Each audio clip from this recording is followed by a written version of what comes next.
로마서 12장은 하나님과의 관계, 교회와의 관계, 그리고 이제 9절부터는 이웃과의 관계를 말씀하고 있습니다. 성경은 우리가 생각하면 성경 말씀은 하나님과 우리와의 그 관계, 하나님의 뜻을 우리에게 비춰주는 그 결정적인 역할을 또 하게 되는 것으로 알게 됐는데, 중요한 것은 우리가 생각하는 것보다 정말 많은 분량을 이웃과의 관계성 가운데 할애하고 있어요. 무슨 교훈에 관한 책도 아닌데, 특히 이제 뭐 잠언이나 전도서 같은 책을 보게 되면은 성경은 이웃과의 관계성, 잠언 같은 경우, 전도서의 좀 내용들은 노자의 도덕경 같은 책하고도 되게 비슷해요. 어떤 격언집 같은 내용들도 많이 있거든요. 그러면은 굳이 성경에 왜 이렇게 이웃과의 관계성 자체를 강조하고 있는가? 율법의 내용도 보면은 사실 우리가 세상에서 보이지 않는 이 하나님과의 관계보다는 날마다 그 실제적인 순간은 눈에 보이는 사람들과의 관계성이거든요. 그 관계성 가운데 살아가다 보니까 하나님의 뜻 자체를 이제 행하고 나가는 데 있어서 이웃과의 관계성을 너무나도 중요하게 여기는 거죠. 그러니까 이 성경 말씀은 이 이웃 한 사람 한 사람과의 관계성, 이 관계를 어떻게 가져가야 되는가를 우리가 생각하는 것보다 정말 더 많은 부분 강조하고 있습니다. 그래서 하나님을 향해서 이렇게 섬기고 또 하나님과의 관계를 이렇게 가져가라고 말씀하는 것과 그 비교할 수 없을 정도의 상당히 많은 분량을 이웃과의 관계성 자체에 계속해서 말씀하고 있어요. 그러니까 나는 하나님과의 관계성은 참 좋은데 사람과의 관계성은 어렵다. 그게 제일 이상한 거예요. 하나님과의 관계성이 좋으면 이웃과의 관계성이 좋을 수밖에 없고, 이웃과의 관계성이 좋은 사람이 하나님과 관계성 가운데 좋은 것은 또 예외 경우들이 상당히 많이 있죠. 주변에 하나님 없이도 주변 사람들하고 잘 지내는 경우가 상당히 많이 있잖아요. 그러니까 신앙생활 하면서 하나님과의 관계성 자체는 하나님이 관계를 통해서 시험하세요. 또 하나님 사랑하는 마음을 하나님은 이웃과의 관계성을 통해서 계속해서 시험하시고, 또 하나 통과하면 또 하나 성장시켜 주시고, 한 단계 한 단계 이 단계를 통해서 믿음의 성장의 길로 하나님이 이끄신다라는 것에 대해서 말씀하고 있습니다. 그래서 이웃과의 관계에 우리가 실패하게 되면 하나님과의 관계에 실패하는 거예요. 그게 정말로 힘든 거죠. 차라리 그냥 이웃을 생각을 안 하고 하나님께 나아가는 이 1대1의 관계성 가운데에서 있으면은 굳이 세상의 교회가 존재할 필요가 뭐 얼마나 있겠습니까? 각자 집에서 예배 드리고 그냥 집에서 말씀 보고 기도하면 되는데, 중요한 것은 이 교회 공동체를 통해서 우리는 관계를 배우고, 또 그러니까 교회 가운데서 유난히 좀 적응하기 힘들어하는 사람들이 있어요. 근데 그것은 교회 가운데서 세상에 나가서 함께함에 있어서의 그 모습을 먼저 훈련하는 것이 바로 교회 공동체가 되어야 됩니다. 그래서 교회를 통해서 우리는 하나님과의 인도하심의 관계성을 돌아보고, 오늘 바울 사도도 로마서를 통해서 이웃과의 관계를 중요하게 여긴 그 원인 자체가 뭘까를 생각했을 때에 오늘 말씀을 통해서 하나님께서는 이웃과의 관계에 승리해야지만이 하나님과의 관계성에 승리할 수 있다는 것. 그러니까 세상 어디서도 발견할 수 없는 개념이에요. 이웃과의 관계성을, 그것이 바로 하나님과의 관계성을 이야기한다는 것은 다른 어떤 종교에서도 발견할 수 없는 아주 독특한 개념입니다. 그래서 심지어는 이웃 한 사람에게 행한 것이 바로 나한테 행한 것이다라고까지 말씀하고 있잖아요. 때로는 이 구절 자체가 우리에겐 정말 부담스러울 수도 있어요. 이웃 한 사람 한 사람 대하는 것이 주님께 대하는 것. 그러니까 우리가 섬기는 자에 있을 때에 이 구절 자체가 우리에게 육신의 이득으로 다가오기 위해서는 삶의 모습 가운데 섬김의 모습이 배어있지 않으면 이게 불가능하다는 거죠. 근데 사람의 욕심 자체는 섬기는 것보다는 섬김을 받는 것을 더 익숙해하고 편해하기 때문에 어려움이 생기고, 우리가 스스로 내 자신이 누구인지를 분명히 발견하고 주님과의 관계성을 어떻게 가져가야 될지에 대해서 생각하지 않으면 믿음 생활도 어려움을 경험하게 됩니다. 오늘 본문 가운데서는 이 9절 자체가 9절부터 21절까지가 하라 하지 말라는 내용이 16가지가 나와요. 얼마 안 되는 구절인데 계속해서 말씀해 주고 있어요. 첫 번째가 악을 미워하고 선에 속하라. 악을 미워하십니까? 악을 즐거워하십니까? 막 남의 말하고 나면, 같이 욕하고 나면 같이 마음이 좀 시원한 게 있잖아요. 말만 해도 풀리는 그 시원함. 참으면은 정말 그 마음이 화가 되는데, 말하면은 좀 시원할 때가 있는데 그거 하지 말라는 거죠. 악을 미워하고 선에 속하라라고 합니다. 형제를 사랑하여 서로 우애하고 존경하기를 서로 먼저 하며. 형제를 사랑하고 우애하고 또 존경하려. 형제를 존경하는 사람. 참 가까운 사람 존경하기가 정말 힘들죠. 차라리 모르는 사람은 그냥 모르니까 그럴 수도 있지만, 가까우면 가까울수록 이 존경하는 삶을 살기가 힘든데. 또 11절에 부지런하여 게으르지 말고 열심을 품고 주를 섬기라. 그러니까 게으르지 말고, 믿음 생활은 게으르면 할 수가 없어요. 게으른 사람은 신앙생활 할 수가 없습니다. 그래서 어느 정도 기본적인, 그러니까 종교개혁 당시도 그렇고 청교도들도 그렇고, 기본적으로 그들은 신앙생활 하려면은 부지런할 수밖에 없기 때문에 종교개혁자들과 청교도들 사이에서 잘 사는 사람들이 많았어요. 그 부지런하면 말씀대로 부지런하지 않으면 살아갈 수가 없는 거예요. 그리고 청교도들이 모인 곳에는 다른 사람들 섬기고 행해야 되기 때문에 공동체, 더불어 사는 사람, 또 더불어 살기 위해서는 교육을 힘쓰는 거예요. 내 자녀 교육뿐만 아니라 다른 사람의 교육도 신경 써야 되니까 학교도 생기고 병원도 생기고, 이런 일들이 다 오늘 주님의 말씀에 근거로 해서 이루어졌음을 보게 됩니다. 이 땅에 왔던 선교사님들도 병원 세우고 학교 세우고 왜 했을까요? 이와 같은 주님의 가르침의 말씀 가운데 대부분 부흥운동 가운데 은혜 받았던 사람들이 대부분 이와 같은 일들을 행하게 되거든요. 그러니까 은혜 받은 사람들의 첫 번째 특징은 주변 사람들에게 관심을 기울이게 돼요. 이전에 은혜 받기 전에는 어떻게 하면 내가 더 잘 될 수 있을까 생각했는데, 그 다음에 은혜 받고 난 삶의 모습 가운데서는 더 그리스도 예수 주님을 바라보고 그분의 도우심과 인도하심 가운데 행하고자 했었던 그 부분을 말씀하고 있습니다. 그래서 게으르지 말고 열심을 품고 주를 섬기라. 우리가 주님께 나아감에 있어서 주를 섬기라. 그러니까 이거 이웃과의 관계를 이야기하면서 왜 열심을 품고 주를 섬기라라고 이야기할까요? 그게 이제 죽게 하듯 하라. 그 말씀과 연결 지어서 또 바라볼 수 있게 됩니다. 그리고 12절에 소망 중에 즐거워하며 환난 중에 참으며 기도에 항상 힘쓰며 라고 합니다.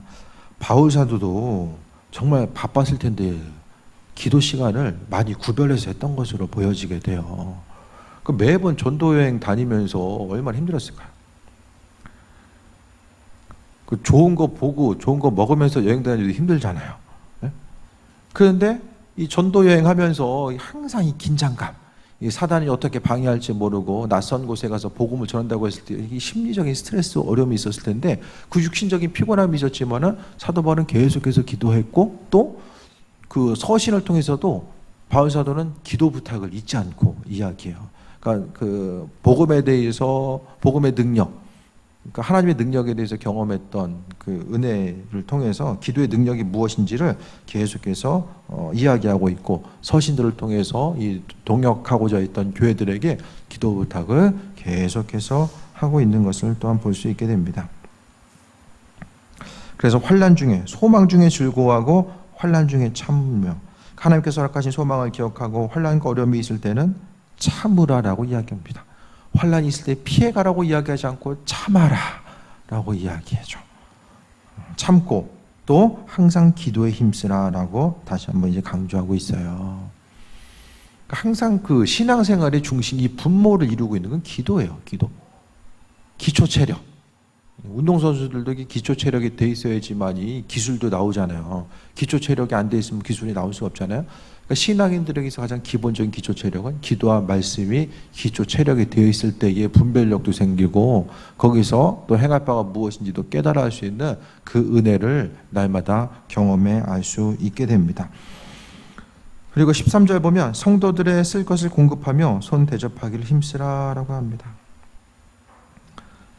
집에 초대해서 다른 사람들을 대접하는 것, 또 다른 사람들이 있어야 될 것들, 필요할 것들이 무엇인지를 깨달아 알고 그들에게 또 공급하는 공급하는 그것에 대해서. 그러니까 신앙인들은 이렇게 주는 것을 기뻐해야 된다. 가장 기본적으로. 그러니까 받으려고만 힘쓰는 것이 아니라 주기를 기뻐하는 사람이 바로 참된 신앙인의 모습이죠. 그런데 있어야 주죠.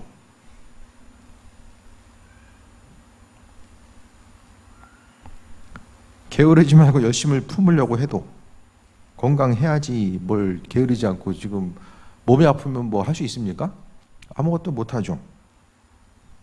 다른 사람에게 하나님은 대접하기를 힘쓰라는 것은 뭐 있는 분량 가운데 대접하기를 힘쓰라는 것도 있고 하나님은 줄 아는 사람에게 부어주신다. 그것이 바로 하나님의 공급하심의 가장 기본적인 법칙이에요. 이 법칙을 그러니까 이제 하나님의 재정적인 법칙, 공급하는 사람들, 흘려보내는 사람들 향해서 축복하심에 대해서 또 분명히 말씀하고 있어요. 그래서 하나님 주실 것이기 때문에 다른 사람들을 대접하는 거 힘쓰고 14절에 너희를 박해하는 자를 축복하라, 축복하고 저주하지 말라라고 합니다. 성경은 항상 마이너스의 요소에서 0의 상태가 아니라 0에서 더 가르는 것을 이야기해요. 다른 사람들이 나를 저주했을 때에 그냥 무시하는 것이 세상 사람들이 있지 않아요. 같이 저주만 안 해도 뭔가 좀 중간은 가는 것 같은데 성경은 중간을 절대로 이야기하지 않아요. 거기서 하나 더 나아가서 다른 사람들을 축복하고 저주하지 말라라고 합니다. 저주하지 않는 것은 당연한 것이고 오히려 축복해주는 삶을 살 것에 대해서 말씀하고 있습니다. 여기까지만 우리가 봤을 때에, 이 9절 여기까지만 봤을 때에 할 만한 게 뭐가 있으십니까? 여기서 아, 이 정도는 난 하고 있어.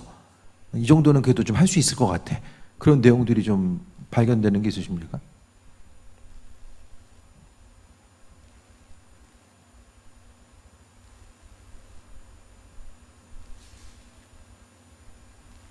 만만한 게 없어요.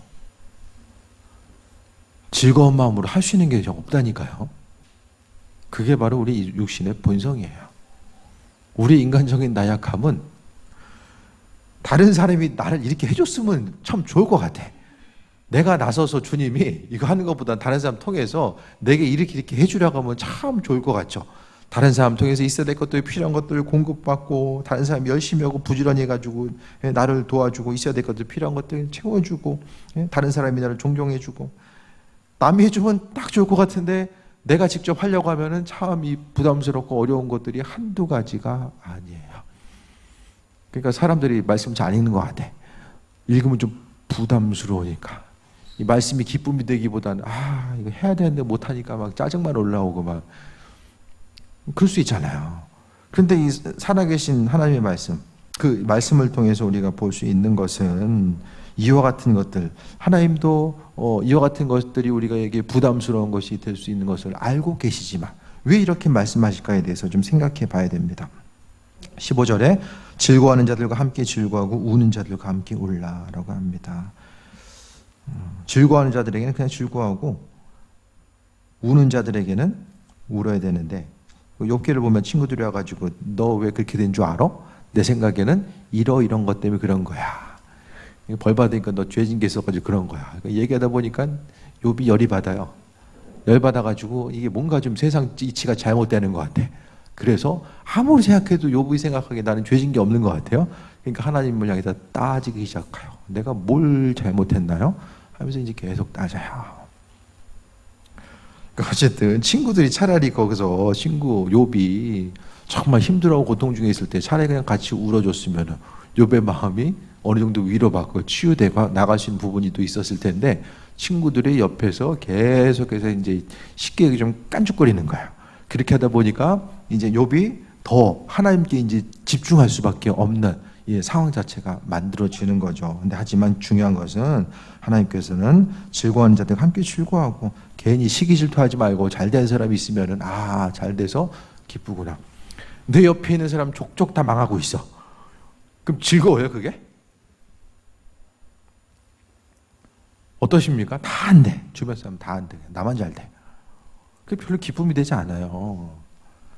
주변 사람들이 잘 돼야지만이 그래도 나도 그 잘 되는 사람들 문제가 있을 때에 좀 어려움 경험한 이들이 있는 것도 그들을 통해서 함께 또 나누는 것도 중요하지만 뭔가 그 어려움을 이기고 나갔던 이들이 옆에 있으면은 그것을 통해서 또 방향성, 행할 바가 무엇인지를 발견할 수 있잖아요. 그와 같은 이치입니다. 16절에 서로 마음을 같이하여 높은 데 마음 두지 말고 도리어 낮은 데 처함에 스스로 지혜 있는 체 하지 말라고 합니다.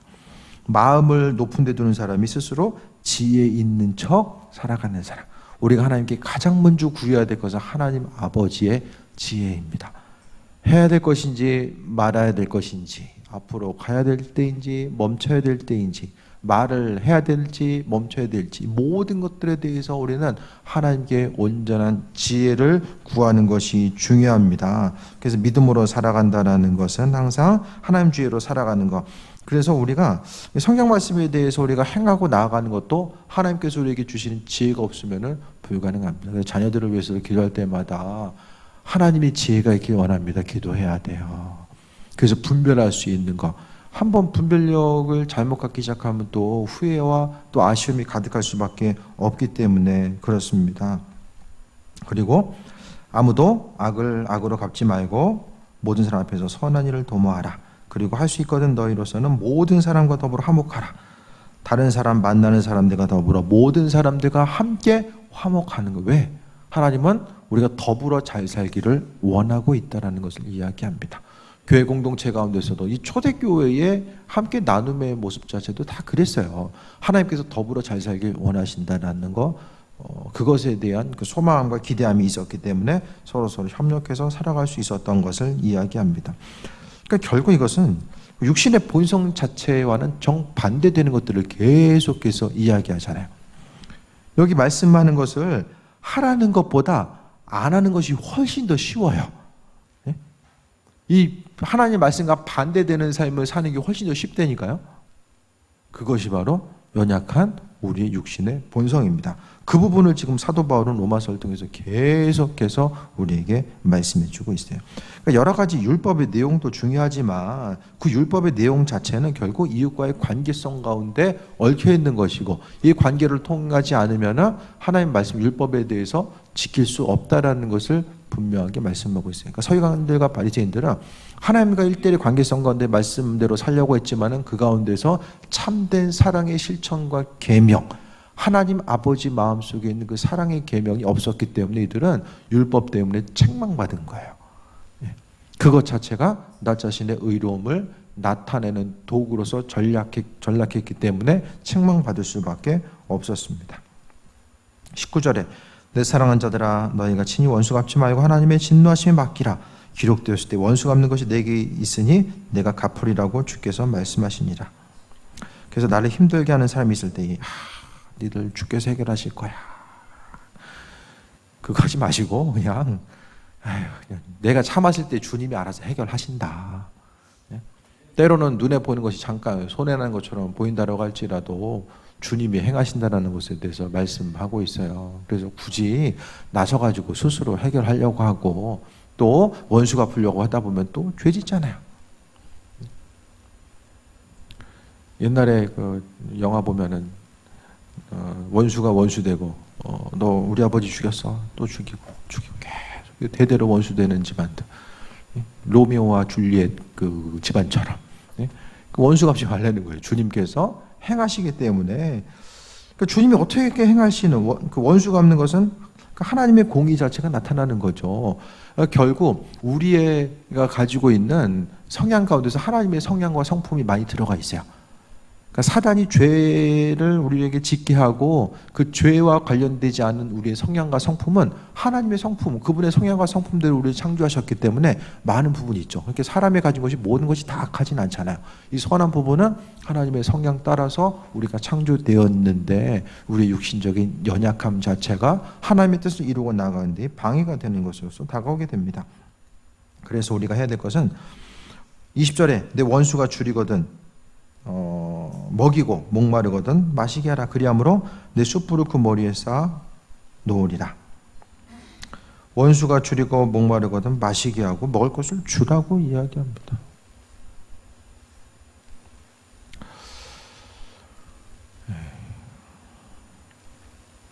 힘들고 어려운 것들을 생각했을 때에 그 성경 가운데 말씀하고는 여러 가지 계명들. 그러니까 예수님 없이 신앙생활하는 것이 얼마나 힘든가. 힘든 게 아니라 불가능하다는 것을 보게 돼요. 그러니까 우리의 심령 가운데 주님의 자리, 그리스도 예수 그분의 자리와 인도하심이 없으면 성경 구절 자체가 정말 내가 피부로 와닿을 수 있는 거, 지키고 행할 수 있는 거 어느 정도 잠시 흉내는 낼 수 있어요. 하나님의 말씀에도 잠시 흉내는 낼 수 있지만 이 말씀이 내 심령 가운데 마음속 깊은 곳에 장착되어서 그 말씀대로 주님 원하시는 온전한 신앙인으로서 성화되고 나아가는 것은 불가능하죠. 이 모든 일들, 그러니까 믿음 생활은 삶의 순간순간마다 능력이 돼야 되고 기쁨이 돼야 되고 이 소망감의 모습으로 자리 잡아야 되는데, 오늘 말씀을 통해서 주님께서 정말 우리의 삶에 원하시는 것 자체는 원수를 향해서, 나로 하여금 힘들고 어려움 주는 양을 향해서 원수 갚지 말고 오히려 그들에게 선을 베풀라는 것이 지금 핵심적인 내용이거든요. 관계성에서 내게 잘해주는 사람은 어떻게 해라는 하나도 내용이 없어요. 왜? 내게 잘해준 사람이 알아서 잘하니까 굳이 말씀할 필요가 없는 거예요. 나로 하여금 하지 못하게 할 일들, 힘들고 어려움과 고난의 요소로 다가오는 그 일들을 오늘 주님께서 말씀하고 있고, 그 일들에 대해서 어떤 방향 어떻게 나아갈지를 말씀하고 있는데, 원수가 줄이거든 먹이고 목마르거든 마시게 했을 때에 내가 숯불을 그 머리에 쌓아놓으리라. 이게 좀 우리의 표현은 아닌데, 숯불을 머리에 올리면 어떻게 해야 되죠? 타죠. 뜨거워지죠. 예를 들어서 다른 사람이 내게 정말로 잘못하는 부분이 있었을 때 오히려 내가 친절을 베풀어줘요. 그러면 상대방이 나 뜨겁겠죠. 네. 그 얘기예요. 숯불을 머리에 돌려두면은 얼굴이 뜨거워지잖아요. 여러 가지 해석이 있겠지만은 그 중에 좀 유력한 해석이 그와 같은 것을 이야기하는 거예요. 그래서 악에게 지지 말고 선으로 악을 이기라. 악에게 지지 말고, 우리를 방해하는 그 악의 세력을 지지 말고 선으로 악을 이기라. 선이 무엇입니까? 성경에서 모르는 건 다 그리스도 예수로 넣으면 된다고 그래요. 모르면 다 예수님이에요. 모르면 다. 예를 들어서 예수님이 아니라 우리가 가지고 있는 마음속에 그리스도, 우리가 신앙생활 함으로 인해서 우리가 어떤 의지적인 면에서 나타나게 되는 이 선한 행동, 내 안에 있는 그리스도를 배제한 내 심령 가운데 어떤 그 착한 행실과 선함의 모습이 이 선이라고 했을 때에 이게 가능합니까? 나는 오늘부터 주관하게 착하게 살 거야. 이 말씀대로 지키고 한번 살아볼 거야. 그게 며칠이 나가요?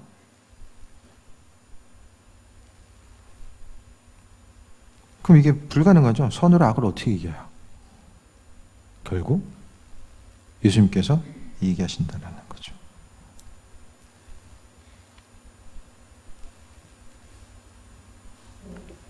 이긴다라는 거, 성경은 우리 자신이 스스로의 방법 가지고 세상 가운데 이기는 삶을 살 수 있다는 내용을 전혀 이야기하지 않아요. 오히려 하나님의 말씀을 통해서 우리가 가지고 있는 한계를 보게 하고 우리가 할 수 없음에 대해서 고백하게 하는 일들을 행하게 됩니다. 이 모든 상황 가운데서 악에게 지지 말고 선으로 악을 이기라라는 것은, 이기는 것을 이야기하는 것은 예수 그리스도는 말미암아 이기는 삶을 살아갈 것을 말씀하셨어요. 그런데 여기 나와 있는 9절부터 21절까지 이 내용들을 구체적으로 행하셨던 것이 바로 예수님이에요. 그것을 지키셨던 분이 예수님이고, 그분은 이기셨기 때문에 또다시 우리의 삶을 통해서 이기는 삶을 살아갈 수 있도록 은혜로 베푸시고 인도하신다는 것을 말씀하고 있습니다. 그러니까 순간순간 우리가 기도 말씀을 통해서 또 그분에 대해서 기억하고 그리스도 예수 그분의 인도하심을 우리의 마음속에 새기지 않으면은, 그러니까 날마다의 그분과의 관계성을 돌아보지 않으면은 신앙생활 자체가 그냥 흘러가는 거예요. 흘러가는 거. 시간 흘러가는 거. 시간이 얼마나 빨리 지나갑니까? 엊그제도 사모님한테 얘기했지만 어제도 말세다. 말세 시간이 빨리 간다는 게 그냥 빨리 가는 것 같지 않아요? 얼마나 빨리 가요. 주일날 모였던 게 지금 한 달도 다 갔잖아요. 일주일 지나면 다 가고. 시간이 화살과 같이 지나가는 이때, 이 빠르게 지나가는 시간 가운데서 그냥 시간이 가는 거예요. 그러니까 순간순간의 삶의 모습이 결국 주님과의 그 관계성이 단절된 상태에서 인생을 살아가는 거. 그러니까 하나님이 우리에게 소중한 시간을 주셨는데, 그 쉽게 이야기하면 그 캠퍼스에다가 그림을 그리고 색을 칠할 것이냐, 아니면 그냥 빈 공간으로 둘 것이냐. 하나님과의 우리의 관계성 자체를 그리스도 예수 그분과의 관계성을 통해서 얼마나 온전한 것으로서 이 빈 공간을 채워가느냐. 그것이 바로 신앙생활의 중심이 아닐까라는 생각을 해보게 돼요. 내 스스로 죄짓고 또 날마다 절망하고 쓰러져 있는 그것이 아니라 주님과의 관계성으로 우리의 그 빠르게 지나가는 이 시간들을 채워가는 거야. 그러니까 하루를 살아도 정말 후회 없이 인생의 순간순간이 그리스도 예수 주님과의 기쁨과 소망을 누리다가 아버지 앞에 갈 수 있는 것이 바로 삶의 온전한 모습이죠. 그 하루하루의 삶이 그리스도 예수를 채워지면은 뭐 얼굴에 주름살 하나씩 들어가도 그냥 주님 만날 때 가까우나 보다. 그냥 그 소망을 가지고 살아가는 거고, 그게 안 되면은 뭔가를 좀 더 해야 되는데, 가까이 가야 되고 또 좀 더 의미성 있는 삶을 살아야 되는데, 그렇지 못함으로 인해서 후회와 아쉬움이 채워질 수밖에 없는 거죠. 악에게 지지 말고 선으로 악을 이기라. 그리스도 예수를 통해서 이기는 삶을 살아갈 것을 말씀하고 있어요.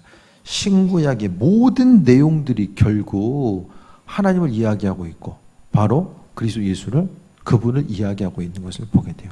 주님과의 관계성을 어떻게 가져가야 되고, 그분과 더불어 살아가는 것이 무엇이고, 내 안에 있는 그분을 어떻게 만나고, 그 관계성 가운데 하루하루를 어떻게 살아갈 것인지에 대해서 성경 말씀은 모든 것을 다 또 한 구절 한 구절 이야기합니다. 이 성경 말씀은 그리스도 예수라고 하는 그분을 통해서 지금 우리와 함께 이 시대를 공존하고 있는 거야. 그러니까 예수님이 아니면은 그냥 옛날 책이죠. 예수님 때문에 이 말씀이 살아 움직이는, 우리의 신앙생활 가운데 살아 움직이게 하는 이 원동력이 되어서 살아갈 수밖에 없다라는 거예요. 초반에는 그냥 억지로 그냥 주님과 교제하는 것도 그렇고 말씀대로 살아가는 것도 그렇고 억지로 힘들게 가겠지만은, 이게 조금 더 가다 보면은 내 마음대로 살았던 것이 이전에 즐거움이었다라고 한다면, 이후에는 주님과 더불어 살아가는 것이 인생의 참된 기쁨이라는 것을 경험하게 되죠. 그 기쁨을 찾기 위해서 좀 힘쓰시기 바랍니다. 다른 것이 아니라 세상 주는 기쁨, 뭐 사람들에게 기대함 더 받자, 그 기대함이 얼마나 우리에게 선한 것으로 돌아오겠습니까? 주님과의 관계성 가운데서 그분 바라보면 인도하심 따라 나아가는 것이고, 믿음 생활이 정말로 힘들고 고단함의 요소로 다가올 때도 있죠. 계속해서 물어보는데 정말 모를 때가 있고, 좀 속 시원하게 좀 말씀해 주셨으면 이것은 해라 말아라 해주면 참 좋을 것 같은데, 이 결정적인 순간에 좀 침묵하시는 것이 아닌가, 그런 생각이 들 때도 있어요. 믿음 생활 자체가 말씀대로 순종하려고 해도 이것을 하는 게 맞는지 아닌지 그것에 대해서도 알아야지 순종하고 나아갈 텐데, 그것도 헷갈릴 때도 있고, 보이지 않는 하나님에 대해서 바라보고 나아간다는 것이 힘들 때도 있지만, 그래도 하나님께서 내가 주님을 바라보고자 하고 믿음으로 선택하고 결정하고자 하는 그것을 주님께서 그래도 귀하게 여겨주신다라고 하는 그 소망함이 있을 때 우리가 더 승리하는 삶을 살아갈 수 있게 됩니다. 하나님은 우리와 더불어 살아가게 원하시는 것, 하나님 뜻이면 무조건 해가지고 다 이룰 수 있고, 때로 하나님의 뜻이 아닌 것을 했을 때 그냥 망할 수밖에 없고, 그러면 이게 신앙생활 어떻게 합니까? 할 수가 없죠. 그렇죠. 우리가 할 수 있는 게 뭐가 있어요? 아무것도 못하죠. 우리의 생각도 하나님께서 귀하게 여기신다라는 그 입술의 고백 가운데서 우리가 또 승리할 수 있고, 날마다 그리스도 예수 닮아가고 나아가다 보면 하나님께서 우리가 알든 알지 못하든 하나님의 방법대로 날마다 채워주심을 경험할 수 있게 됩니다. 오직 그리스도 예수 그분을 통해서 강건함 누린 삶을 살게 되길 바라고, 이웃과의 관계성 자체도 항상 우리가 이웃을 1대1로 만나고 어떤 일을 행한다라고 할지라도 그것 가운데 눈에 보이는 그 일들과 사정과 형편 가운데 중간에 그리스도 예수가 없으면 결과가 없습니다. 결과가. 주님이 책임지지도 않고. 그러니까 주님이 가장 싫어하시는 거, 우리에게서 가장 큰 죄가 뭐냐? 예수님 없이 그분을 의식하지 않고 고려하지 않고 일하는 것을 주님이 가장 싫어하신다라는 거야. 그 어떤 죄, 우상 숭배도 결국 하나님의 역사, 그분이 없는 게 우상 숭배잖아요. 어떤 일에 대해서 지금 이 시대를 살아가고 있는 우리들에게 가장 심각한 죄는 뭐냐? 그리스도를 기억하지 않는 것. 그분을 배제한 채로 스스로 어떤 일을 행하고자 하는 그 부분을 항상 기분 나빠하실 수밖에 없다라는 거죠. 애들이 어렸을 때는 부모하고 좀 상의를 해야 되잖아요. 알아서 다 결정해놓고 이거 안 하시면 저 집 나갈 거예요. 그러면 나가라. 그리고 끝나잖아요.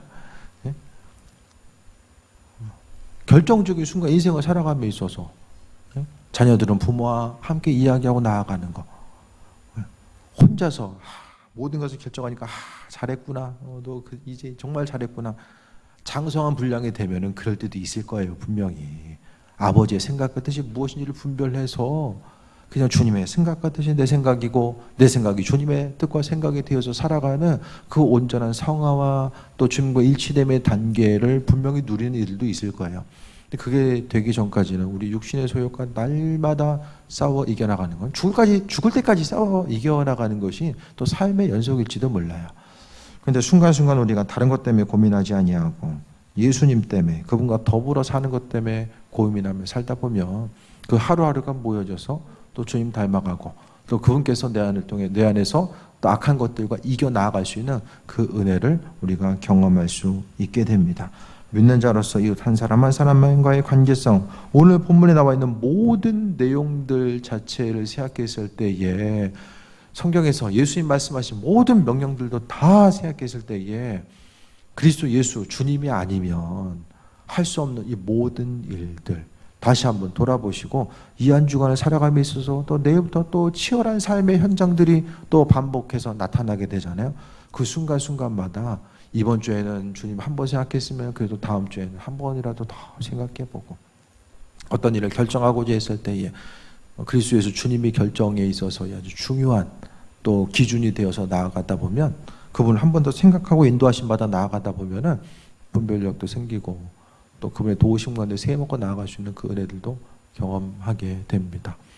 이웃과의 관계성, 믿지 않는 사람이든 믿는 사람이든 그 관계성을 통해서 하나님께서 우리를 성장시키시고 또 주님 닮아가기를 원하신다라는 그 부분을 다시 한번 돌아보며 주님이 내 인생에서 또 이번 한 주간도 행하실 것에 대한 기대함과 소망함 가지고 예수님 때문에 기쁨과 소망함 넘치는 주간 삶이 되시길 축원드립니다. 기도하겠습니다. 주님의 사랑과 은혜에 감사합니다. 우리의 삶의 여정 가운데 날마다 풍성한 은혜로 더하시고 인도하여 주옵소서. 때를 따라 공급하시는 사랑, 주님의 사랑 가운데 강건함 누리기 원합니다. 내 안에 주님이 계시기 때문에 그래도 또 죄로부터 보호받고 아버지 앞에 나아갈 수 있음을 고백합니다. 육신의 소욕대로 살지 아니하고 주님 때문에 그래도 하루하루 조금이라도 변화되려고 힘쓰고 노력하는 삶을 또 살게 됩니다. 주님, 우리 안에 거하셔서 그 모든 일들을 행하시고 하나님의 사람, 그리스도 예수의 사람으로서 하루하루 승리하는 삶을 살게 하여 주옵소서. 모든 것이 다 주님의 은혜입니다. 영광 받으시옵소서. 감사드리며 예수님의 이름으로 기도했습니다. 아멘.